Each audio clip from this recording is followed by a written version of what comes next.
Good morning. We are taking up the second example of succession in plants, which is hydrosphere. Now, hydrosphere is succession that occurs in water and slowly converts the shallow portion of the lake into a forest, right? So let's look at hydrosphere. ठीक है? So this is an example. एक example है ये succession का, जिसमें succession पानी में start होगा और धीरे धीरे उस पानी को कन्वर्ट करेगा इनटू सॉलिड अर्थ मास, जिसके ऊपर फॉरेस्ट ग्रो करेगा। नॉर्मल जैसा बाकी वीडियोस की तरह इसमें भी आपके पास जो इम्पोर्टेंट पॉइंट्स हैं वो रेड में मार्क्ड है, उनको नोट कर लीजिएगा। ठीक है, तो हाइड्रोस्फीयर में क्या होगा? हाइड्रोस्फीयर में जो सक्सेशन है वो बहुत गहरे पानी में नहीं होगी, थोड़ा-सा जहाँ शैलो पानी होगा, कम पानी होगा, वहाँ पे स्टार्ट होगा ये हाइड्रोस्फीयर। और इसमें जो सबसे पहली कम्युनिटी होगी that will be phytoplankton, algae and other floating small plants. और इसको हम पायनियर कहेंगे क्योंकि सबसे पहले वहाँ आएगी। और बीच में उसके बाद स्टेजेस चेंज होती जाती हैं, उन स्टेजेस को सीरल कम्युनिटीज कहते हैं। और लास्ट स्टेज जो है that is forest, which is called as the climax community. तो ये स्टेजेस हैं अलग अलग, जो सीरियल स्टेजेस आती हैं फॉरेस्ट के पहुंचने तक। बीच में जो स्टेजेस आएंगी वो ये सारी यहाँ पे लिस्टेड हैं। फाइटोप्लैंक्टन से स्टार्ट करेंगे, उसके बाद rooted submerged, rooted floating, read swamp stage, says Medo, Woodland and finally जो क्लाइमैक्स कम्युनिटी है that is forest stage. Okay, so first stage is phytoplankton stage, the initial stage in which पानी में जो हवा से या बहते हुए पानी के साथ साथ एल्गी के स्पोर्स आएंगे और वो वहाँ पे यहाँ पे जो पानी कम कम गहरा पानी है वहाँ पे आके टिक जाएंगे और धीरे धीरे वहाँ पे आपको एल्गल फॉर्म्स नज़र आएंगे, बैक्टीरिया नज़र आएंगे ग्रो करते हुए, जिनको हम फाइटोप्लैंक्टन कहते हैं। ये पानी के ऊपर फ्लोट करते हुए नज़र आएंगे आपको। पिक्चर दी हुई है, Nostoc and Anabaena are examples. So you will get these primary colonizers here. अब क्या होता है जब काफ़ी देर तक फाइटोप्लैंक्टन स्टेज यहाँ पे ग्रो करती रहती है, तो इसमें जो ऑर्गेनिक मैटर है डेथ ऑफ फाइटोप्लैंक्टन की वजह से वो बढ़ जाता है और वो नीचे सेटल होता जाता है, तो एक हल्का सा मिट्टी का लेयर बन जाता है जो पानी है उसके बेस पे एक मड का लेयर बन जाता है। और इसकी वजह से यहाँ पे कुछ नए प्लांट्स आ जाते हैं जिनको सबमर्ज्ड हाइड्रोफाइट्स कहते हैं। सबमर्ज मीन जो पानी के नीचे ही रहते हैं। Okay, they do not come above the water, they remain inside the water and grow on the base of the shallow pond. जो जो एक हमारे पास पानी की वाटर कोई लेक है या पॉन्ड है उसके बेस पे ग्रो करेंगे, उसके नीचे पानी के अंदर ग्रो करेंगे। हाइड्रोला इज एन एग्जाम्पल।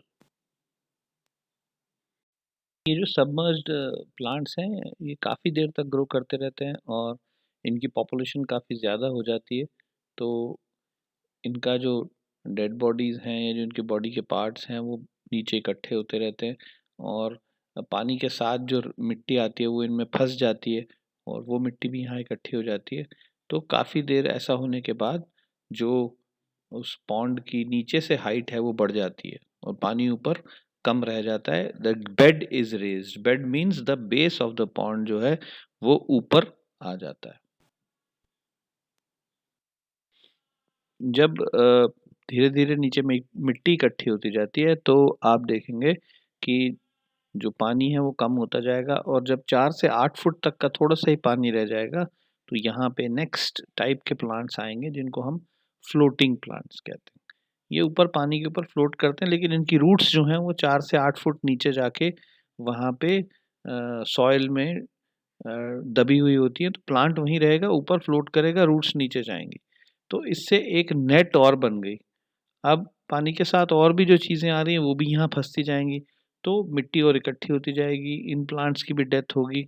तो उससे क्या होगा कि और पानी कम हो जाएगा। ठीक है, तो एक तो ये जब फ्लोटिंग स्टेज आएगी जो नीचे हाइड्रला वगैरह है वो ख़त्म हो जाएंगे, मर जाएंगे, क्योंकि इन प्लांट्स की लीव्स काफ़ी चौड़ी होती हैं, नीचे सनलाइट नहीं जाने देती। Nelumbium and Nymphaea, water lily Nymphaea को कहते हैं, Nelumbium is lotus. So on the left side you have a diagram of the floating stage, and on the right side there is a plant of lotus which is an example of the floating stage. ठीक है, इसमें देखिएगा कि leaves काफ़ी बड़ी बड़ी हैं, oxygen नहीं नीचे जाने देंगी, सनलाइट भी नहीं जाने देंगी, तो उससे क्या होगा कि सबमर्ज स्टेज के प्लांट्स मर जाएंगे और ऐसे floating like water lily and lotus, ऐसे फ्लोटिंग प्लांट्स यहाँ पे ग्रो होने स्टार्ट हो जाएंगे.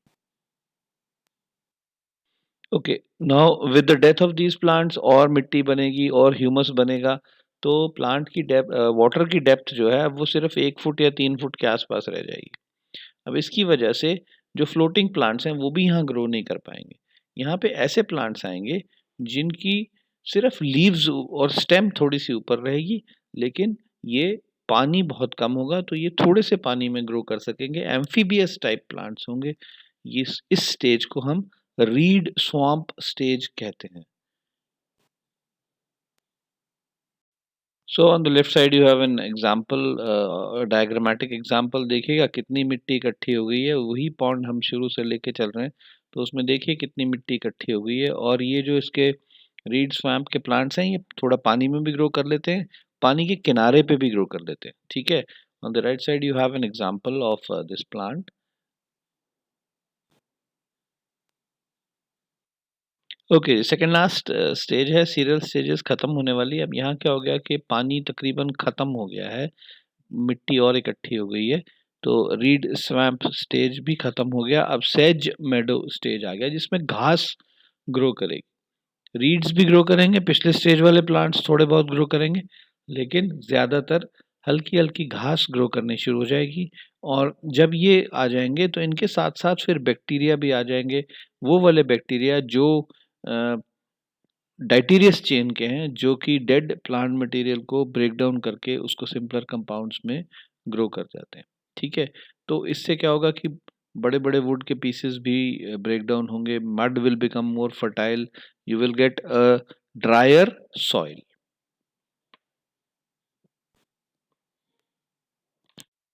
Okay, so this is a diagram of the sage Medo stage. आप देख सकते हैं कि पानी बिल्कुल खत्म हो गया है, एक खड्डा सा रह गया वहाँ पे सिर्फ, और वहाँ पे मिट्टी है नीचे और उस पे ये प्लांट्स ग्रो कर रहे हैं.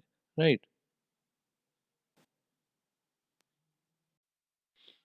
जब धीरे धीरे नीचे में मिट्टी इकट्ठी होती जाती है तो आप देखेंगे कि जो पानी है वो कम होता जाएगा, और जब 4 से 8 फुट तक का थोड़ा सा ही पानी रह जाएगा तो यहाँ पे नेक्स्ट टाइप के प्लांट्स आएंगे जिनको हम फ्लोटिंग प्लांट्स कहते हैं. ये ऊपर पानी के ऊपर फ्लोट करते हैं, लेकिन इनकी रूट्स जो हैं वो 4 से 8 फुट नीचे जाके वहाँ पे soil. This is a diagram, you will have mostly shrubs here. और जो आपको डीप खड्डा सा दिख रहा था, अब उसमें और मिट्टी भर गई है तो वो ज़मीन के लेवल पे आ गया है. इसमें आपको कोई कोई पेड़ नज़र आएगा, बहुत ज़्यादा ट्रीज नज़र नहीं आएंगे, ज़्यादातर shrubs नज़र आएंगे, इसलिए इसे वुडलैंड स्टेज कहेंगे. Okay, the last stage will be a forest which will have dominant trees. Trees बहुत ज़्यादा होंगे, shrubs भी होंगी, हर्ब्स भी होंगी, शेड लिविंग प्लांट्स भी होंगे, मतलब एक प्रॉपर फॉरेस्ट होगा.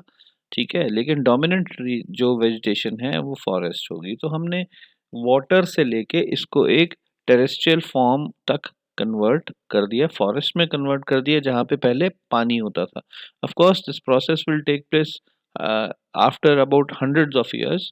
लंबा प्रोसेस है, हजार हजार साल, 2000 साल भी लग सकते हैं इसको होने में, डिपेंडिंग के वाटर का फ्लो कितना है और वहाँ पे स्पोर्स कितने आते हैं. काफ़ी ज़्यादा टाइम भी लग सकता है, लेकिन this is the climax stage of this succession. Right, so we have now completed hydrosphere as an example, xerosphere as an example of succession. Plants में सक्सेशन कैसे होता है उसके हमने दो एग्जांपल्स देख लिए हैं, विच इज जीरोस्फीयर एंड हाइड्रोस्फीयर.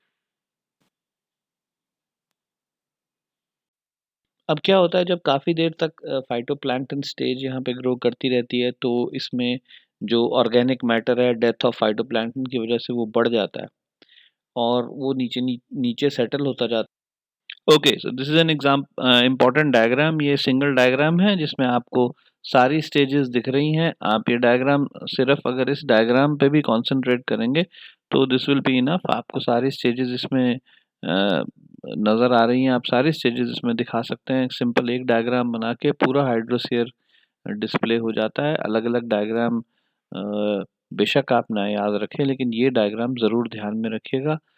इस डायग्राम को बना के और हर स्टेज को आप एक्सप्लेन कर देंगे तो hydrosphere will be completed.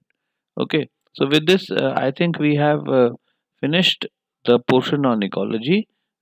After this we will be starting with taxonomy.